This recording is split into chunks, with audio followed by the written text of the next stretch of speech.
Olá, amigos conselheiros, tudo bem? Aqui quem fala é Guilherme, presidente e coordenador-geral do Fórum Mineiro de Conselheiros Tutelares. Estamos aqui para mais um bate-papo hoje, falando sobre conselho tutelar, certo? Vamos falar hoje como se dá a atuação do conselho tutelar. Melhor ainda, quando se dá e quando se inicia a atuação do conselho tutelar. Primeiramente, é importante ressaltar que o Conselho Tutelar ele é o órgão de defesa do direito da criança e do adolescente. Por consequência, o início da atuação do órgão vai se dar quando houver uma violação a esses direitos. O ECA, no artigo 98, ele traz 3 possíveis agentes violadores para os direitos da criança e do adolescente. O primeiro é o pai ou responsável. O segundo, a sociedade, de modo geral. E o terceiro, o Estado. Então, nesse caso, o início da atuação do Conselho Tutelar vai se dar quando um dos direitos fundamentais previstos no artigo 4º do Estatuto da Criança e do Adolescente for violado por um desses 3 agentes. E aí cabe a intervenção do órgão no intuito de fazer cessar essa violação de direito. Para isso, o Estatuto traz, no seu artigo 136, as atribuições do Conselho Tutelar, que são as medidas de proteção. O que são as medidas de proteção? São ações que o órgão pode, por meio de seu colegiado, deliberar para fazer com que se restabeleça a normalidade da vida dessa criança ou do adolescente.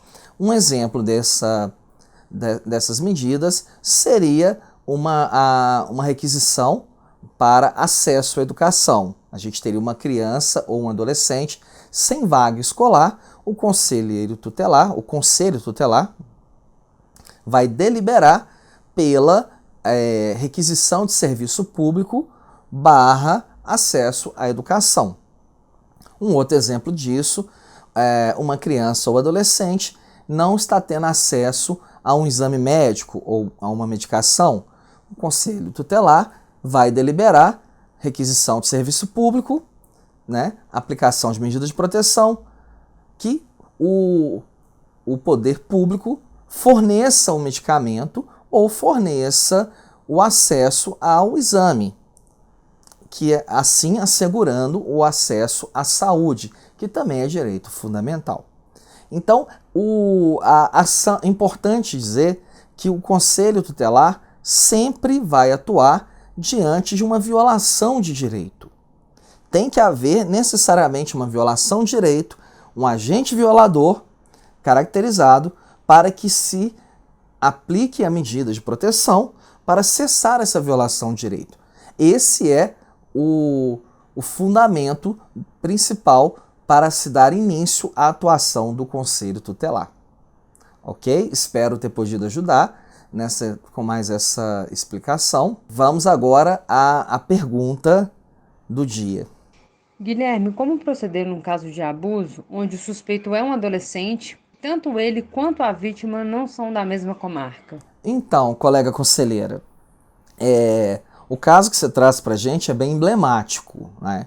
Trata-se de uma denúncia de abuso sexual em que, em primeiro lugar, o primeiro aspecto a ser olhado, cujo o suposto abusador também é um menor de idade, ele é um adolescente, E o abuso ocorreu na sua cidade. Contudo, o domicílio da vítima, que é uma criança, é uma outra comarca, que não é a mesma da sua. Então a gente tem 2 situações aí. A primeira situação são as ações de natureza penal, Mesmo sendo adolescente, ele vai responder por ato infracional, Tudo aquilo que é crime previsto no Código Penal, quando cometido por um adolescente, torna-se ato infracional e é conduzido de acordo com a ECA, com essa nomenclatura. Bom, a condução penal, que é o crime, né, o ato infracional propriamente dito, vai ser conduzido pela polícia.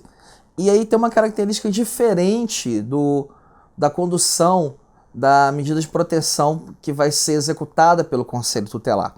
A condução penal, ela vai ser pelo local onde o fato aconteceu. Enquanto que a medida de proteção, pelo artigo 147 e 138 do ECA, né, a atuação do Conselho Tutelar vai se dar pelo domicílio dos pais ou responsáveis, e a falta é por onde a criança ou adolescente se encontra, no local. Nesse caso, a família do adolescente reside no seu município. E é importante dizer aqui que, embora o adolescente ele tenha cometido o ato infracional, né, seja supostamente o autor desse abuso sexual, ele ainda é um sujeito de direito. Então ainda cabem medidas de proteção para serem aplicadas a esse adolescente. Então, esse adolescente, o Conselho Tutelar do seu município irá aplicar as medidas de proteção para ele, sem prejuízo das sanções penais investigativas, enquanto que o Conselho Tutelar, de onde mora essa criança, que é a suposta vítima, irá aplicar as medidas de proteção lá. Então existirá dois conselhos atuando, um atuando junto à vítima, aplicando medidas de proteções na vítima, exemplo, encaminhamento para orientação psicológica, né, para acompanhamento psicológico. No caso do seu conselho, a mesma coisa, encaminhamento para psicológico, para tentar entender as razões pela qual ele cometeu esse ato, né? Então pode ser, por exemplo, que esse adolescente, ao cometer esse ato, ele esteja reproduzindo algo no qual ele foi até vítima. Então é preciso se identificar isso. E é preciso também tratar essa situação com ele e chegar à raiz desse problema. Então, o que é importante aqui? Separar as duas coisas. A Polícia Civil ela vai investigar e aí compete à polícia responsável pela sua comarca proceder à devida investigação criminal, ao passo que haverá dois conselhos tutelares aplicando medidas de proteção. O conselho responsável por onde reside a vítima e o conselho responsável por onde reside o autor do fato. Peço a vocês, se inscreva no canal, compartilhe esse vídeo, acione o sininho, vamos ajudar a capacitar cada vez mais os conselheiros tutelares, levando essa informação ao maior número de colegas possível, tá bom? E deixe seu comentário aí também. Forte abraço!